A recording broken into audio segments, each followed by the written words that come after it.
is Friday, February 10th, and I am in... Oh, that was supposed to be a sort of grand shot of Kyoto. I'm in Kyoto.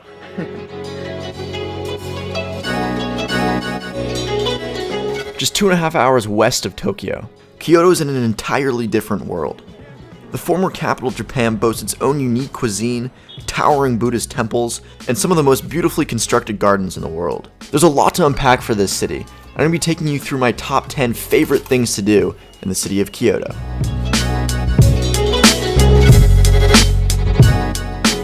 Number 1. Fushimi Inari Taisha. Otherwise known as the Shrine of 1,000 Gates. This shrine is dedicated to the god of rice and sake, which turns out the Japanese use a lot, so you can already imagine that this shrine is going to be pretty epic. The path starts at the bottom of the Inari Mountain and winds its way to the top, where you can get amazing 360-degree views of the city.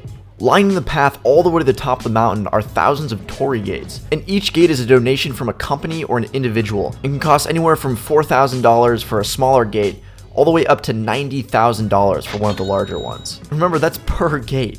The hike to the very top of the mountain takes about 2 hours, but it only takes about 30 minutes to reach the first vantage point of the city. Not bad for a 45-minute hike. And the best part is it's absolutely free. If you want details about the best way to get there, definitely check out my website, which I'll put a link for in the description. It'll have more details about all the stuff that I'm talking about in this video.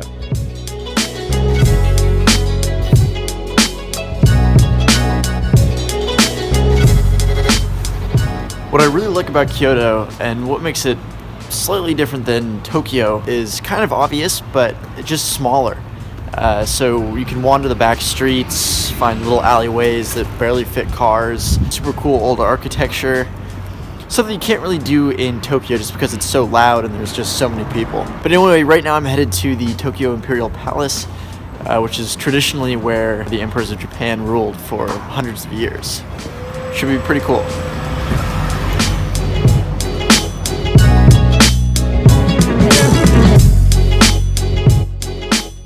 Number 2 on the list is the Kyoto Imperial Palace, which was the residence of the Emperor of Japan up until 1869. However, even after the new palace was built in Tokyo, successive emperors would still hold their enthronement ceremonies in Kyoto. So needless to say, there's a ton of history here. The complex itself is pretty impressive. It boasts 4,300 feet north to south and is surrounded by 2 different sets of walls, each over 15 feet tall. Now, surrounding the palace are the Kyoto Gardens, which I think are just as interesting as the palace itself. I mean, don't get me wrong, the architecture is amazing and the history is pretty fascinating, but at the end of the day, it's just a really cool looking building. And that being said, entrance is free, and it's not a bad place to spend an hour or two.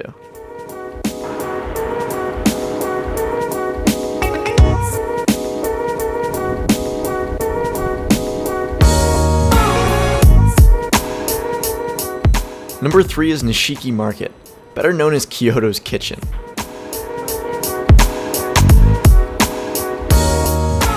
This 5-block-long open-air market specializes in food-related products. It's popular with both tourists and locals, and is a great spot to spend an afternoon taste-testing some exotic Japanese snacks. Many of the shops are family-owned and have been passed down from generation to generation. One of the most notable shops, Aritsugu, is famous for its handcrafted knives. It was founded by Aritsugu Fujiwara, a master swordsmith, in 1560. Talk about a killer Christmas gift. Now for a quick lesson in transportation.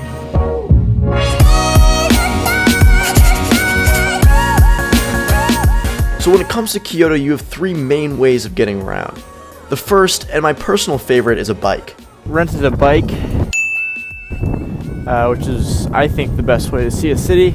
The second is the extensive metro system that runs to every major area in the city. And the third, and probably the most difficult to master, are the buses.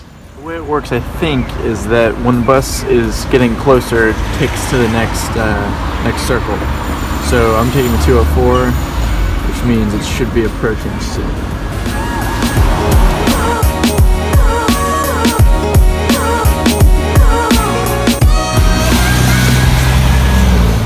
That wasn't too bad. Messed up given the change though. I put it in the return instead of the accept. I don't know. It's not until you start to master public transportation that you really get a feel for what it's like to be a local in the city. Not that I've mastered the buses at all.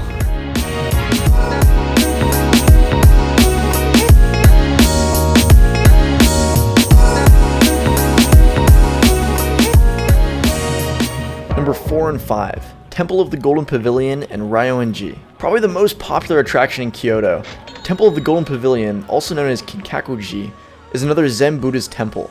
This one located in northern Kyoto. Unfortunately, the building was burnt down several times, including once in 1950 when it was set on fire by a fanatical monk, and the current structure was built in 1955. In addition to the temple itself, there are various gardens and tea houses that are spread out around the premises. The path you are taken on goes counterclockwise around the lake. There are plenty of opportunities for pictures, so I recommend not stopping to get one at the beginning, as this is where everyone groups together, and it makes the otherwise peaceful temple grounds feel like you're at Grand Central Station.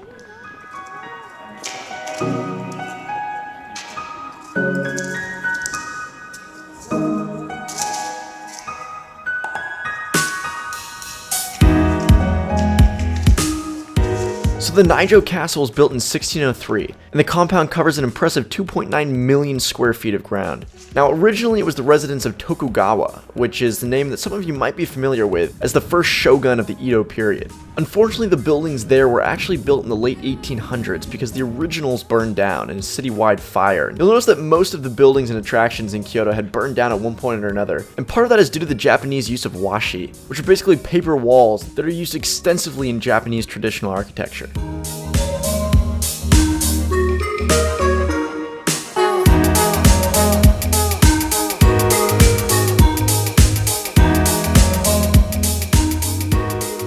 Number 7, the Yamazaki Whiskey Distillery, just 30 minutes south of Kyoto.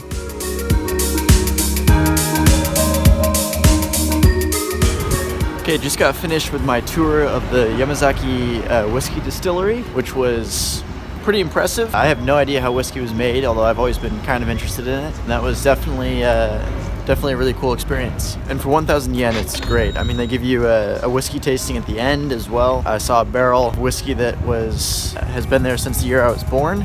Pretty interesting place. Also, side note, you have to be 20 to drink in Japan, but they don't ask questions if you don't say anything.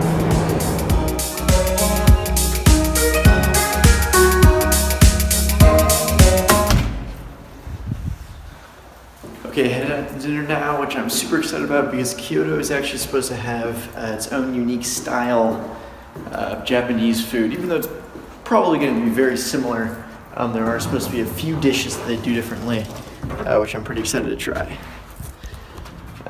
Number 1. Let's see what Kyoto has to offer. As the former seat of power for Japan, Kyoto has a diverse and rich food culture, with their own unique take on traditional dishes such as ramen and sushi. You can also find a ton of crazy fusion restaurants that combine ingredients and techniques of Kyoto cuisine with cooking styles from all over the world. I spent 3 weeks in Tokyo before coming to Kyoto, and I was expecting more or less the same in terms of food. But when I got here, every meal that I had completely blew me away. And not only its flavor, but also its creativity. If you want a list of specific restaurants and places to try, definitely check out my food map, which I'll put a link for in the description, where you'll find a list of my favorite restaurants and street food spots in the city.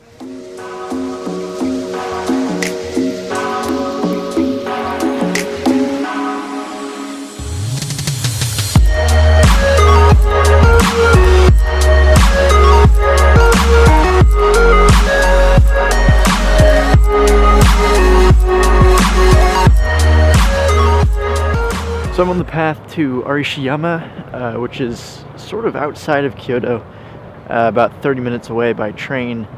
There's a bunch of temples. There's also the famous bamboo forest, which I'm excited about. There's even a monkey temple, I think. I try to time it as close as I can to sunset, so it looks really beautiful right now, but unfortunately the monkey temple is already closed. So keep that in mind if you do want to see that.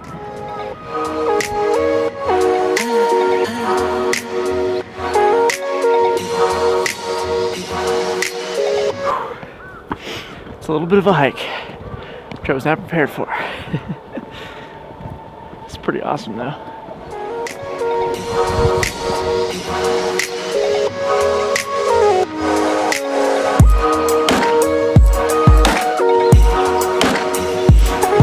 Okay, so I got to the top and was told that it is closed today, with no explanation. Just opened the door and then said it was closed and shut it. He did thank me for coming up. On the bright side, there was a 400 yen admittance fee, which means that now I can spend 400 yen more on sushi night. More good news is that the bamboo forest is just on the opposite side of the river. That's just a viewpoint, so it's a win-win. Kind of. Want to feel how cold this water is. Oh, not bad. Pretty cold though. Well, I guess that means I'm not swimming back. Dang. That was the plan.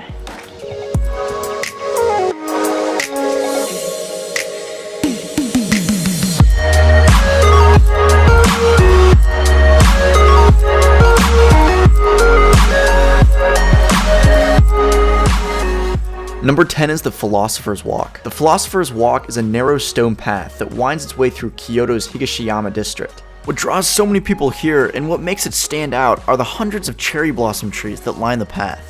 The best time is to visit in April when the trees start to bloom. As you can see in the video, there wasn't a lot happening when I went mid-February, but it's still one of the most peaceful spots in the entire city, and the perfect place to sit down and have lunch. The path starts at the Silver Pavilion, Jinkakui, and ends 2 kilometers down the way in the neighborhood of Nenzenji, which is a fun place to walk around.